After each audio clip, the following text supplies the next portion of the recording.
கருப்பாக இங்கே பட்டையோட நீங்கள் பார்க்குற மரம் வந்து தமிழில் இங்கி காய் மரம் அல்லது இங்கி பட்டை மரம்னு சொல்லுவாங்க. அதுக்கு இங்கிலீஷில் திவி திவி அப்படின்னு ஒரு பேர் வச்சுருக்காங்க, திவி திவி மரம் அப்படின்ட்டு. இதுவும் வந்து வெளிநாட்டிலேருந்து நமக்கு அறிமுகப்படுத்தின மரம் தான். எதுக்காக அறிமுகப்படுத்தினான்னா, நீங்கள் அந்த சாயப்பட்டறைகளுக்கான டேனின்னு ஒரு கெமிக்கல் தேவைப்படுது. அந்த ஒரு பர்டிகுலர் கெமிக்கல் எடுக்கிறதுக்கு இந்த பட்டை வந்து ரொம்ப, இந்த மரத்தினுடைய பட்டையும் இது ரொம்ப பயன்படுத்தப்பட்டது. அந்த ஒரு காரணத்துக்காக இதுலேருந்து எடுத்து நம்ம இயற்கையாக, அப்போ அந்த காலத்தில் இயற்கையான விஷயங்களை யூஸ் பண்ணி தான் தோலை பதப்படுத்தினாங்க.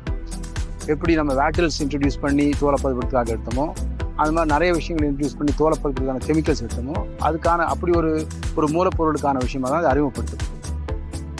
அதுக்கப்புறம் வந்து இது ஒரு வேற வகையான மற்ற பொருளாதார பயன்பாடுக்கு உள்ளதாக போயிடுச்சு. இன்னும் சொல்ல போனால் இது வந்து ஒரு, நீங்கள் இந்த மரம் இங்கே வளர்ந்ததுனா கொஞ்சம் நிழல் கொண்டு தானே கொஞ்சம் கோணி வளர்ந்துச்சு. மற்றபடி ஒரு திறந்த வெளியில் வளர்த்திங்கன்னா அழகாக கொடை மாதிரியான ஒரு அமைப்பில் ஒரு மரப்பரப்பு கிடச்சிடும். நல்ல அடர்த்தியான நிழல் கிடைக்கும். இந்த பூக்கள் வந்து நிறைய பூச்சிகள், தேனீக்கள், வண்டுகள் அல்லது பண்டது பூச்சிகள், நிறைய பூச்சிகள் வந்து அப்படியே மொய்க்கும். ஸோ அவ்வளோ பூச்சிகளுக்கான ஒரு தேன் தரக்கூடிய ஒரு முக்கியமான ஒரு உணவு மரமாக இது இருக்குது. இந்த காய்களும் வந்து மாடுகள் சாப்பிடலாம், ஆனால் டேனின் நிறைய இருக்கும், அதனால் மாடுகள் ஜாஸ்தி சாப்பிட முடியாது. ஸோ ஆடு மாடுகள் இந்த காய்களை சாப்பிடும். இந்த மான்களும் சாப்பிடும் இந்த காய் கொஞ்சம். ஸோ அந்த வகையில் இது வந்து மற்ற விலங்குகளுக்குமான ஒரு உணவாக தான் இருக்குது. கொண்டு வந்தது சாயப்பட்டறைக்கு. இப்போ அதனுடைய பயன்பாடு வந்து நமக்கு இங்கே இப்போ, ஏன்னா சாயம் வந்து இன்றைக்கி நம்ம நிறைய வேதிப்பொருட்களை சேர்த்து பண்ண ஆரம்பிச்சிட்டோம். தோல் பதனிடுறது வந்து இயற்கை மூலப்பொருட்கள் விலகி செயற்கைக்கு போய் ரொம்ப வருஷம் ஆயிடுச்சு. ஆனால் தான் நமக்கு மற்ற நிறைய பிரச்சனைகள்லாம் வருது.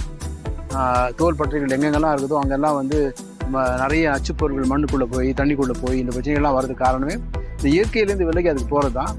ஆனால் அவங்க சொல்லக்கூடிய காரணம் வந்து எங்களுக்கு இயற்கை மூலப்பொருட்களுடைய இடுபொருட்களுடைய அந்த காஸ்ட் வந்து விலை வந்து அதிகமாகுது, இதை வச்சு நாங்கள் பெரிய அளவுக்கு செய்ய முடியாது, எங்களை வந்து நாங்கள் வந்து ரொம்ப பல்காக பண்ணுறோம், இந்த விஷயங்களை அதை வச்சு பண்ண முடியாது அப்படிங்கிற மாதிரியான காரணங்களை அவங்க முன்வைக்கிறாங்க.